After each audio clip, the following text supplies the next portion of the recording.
श्री स्वामी समर्थ तुमचे खूप खूप मनापासून स्वागत आहे। स्वामी महाराज तुमच्या सर्व चांगल्या मनोकामना पूर्ण करोत ही स्वामी चरणी प्रार्थना करते आणि व्हिडिओला सुरुवात करते।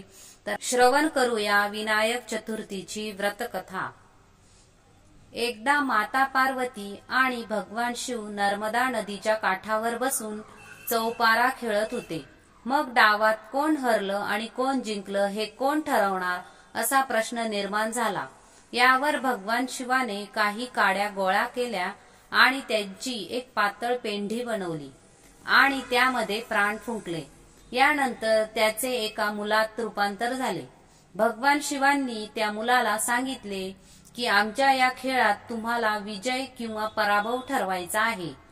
चौपाराचा खेळ 3 वेळा खेळला गेला आणि 3ही वेळा माता पार्वती जिंकल्या। परंतु जेव्हा त्या मुलाला कोण जिंकले हे ठरवण्यास सांगितले तेव्हा त्यांनी भगवान शिव जिंकल्याचे घोषित केले। मुलाचा हा निर्णय ऐकून माता पार्वती क्रोधित झाल्या आणि त्यांनी त्या बालकाला अपंग होण्याचा शाप दिला। नंतर त्यांनी आपल्या चुकीबद्दल माता पार्वतींची माफी मागितली। यावर माता पार्वतीने सांगितले की नागकन्या इथे गणेशाची आराधना करण्यासाठी येणार आहेत। तू तिच्या सल्ल्यानुसार व्रत कर।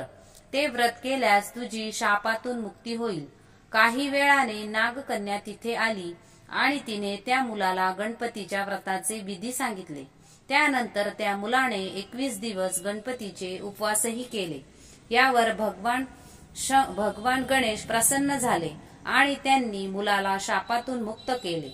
मान्यतेनुसार नंतर भगवान शिवांनीही हे व्रत केले। अशी ही छोटीशी विनायक चतुर्थीची कथा आहे। तर आता आपण दुसरी कथा जाणून घेऊया। श्रवण करूया दुसरी कथा। एकदा महादेव स्नान केल्यानंतर कैलास पर्वताहून भोगवती गेली।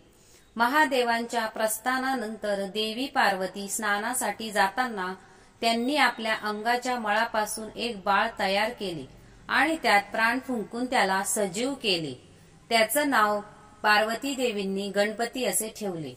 पार्वती देवींनी अंघोळीला जाताना गणपतीला सांगितले की मी अंघोळ करत असताना कोणालाही आत येऊ देऊ नको।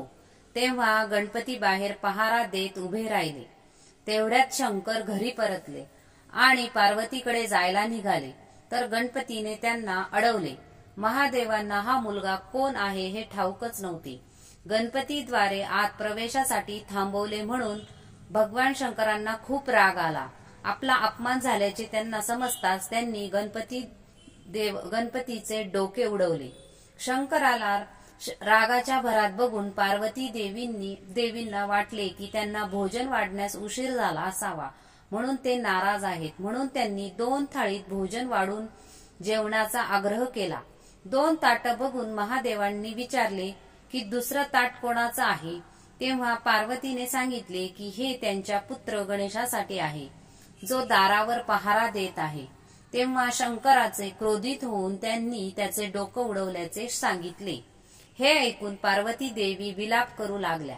त्यांनी शंकरांना डोकं शरीराला जुळवून त्याला जीवित करण्याचा हट्ट धरला। तेव्हा महादेवांनी एका हत्तीचं डोकं श्री गणेशांच्या शरीराला जोडले व आपल्या पुत्राला जीवित बघून पार्वती देवी खूप प्रसन्न झाल्या। तर ही छोटीशी कथा तुम्हाला आवडली असल्यास प्लीज व्हिडिओला लाईक आणि सबस्क्राईब करा। धन्यवाद। श्री स्वामी समर्थ।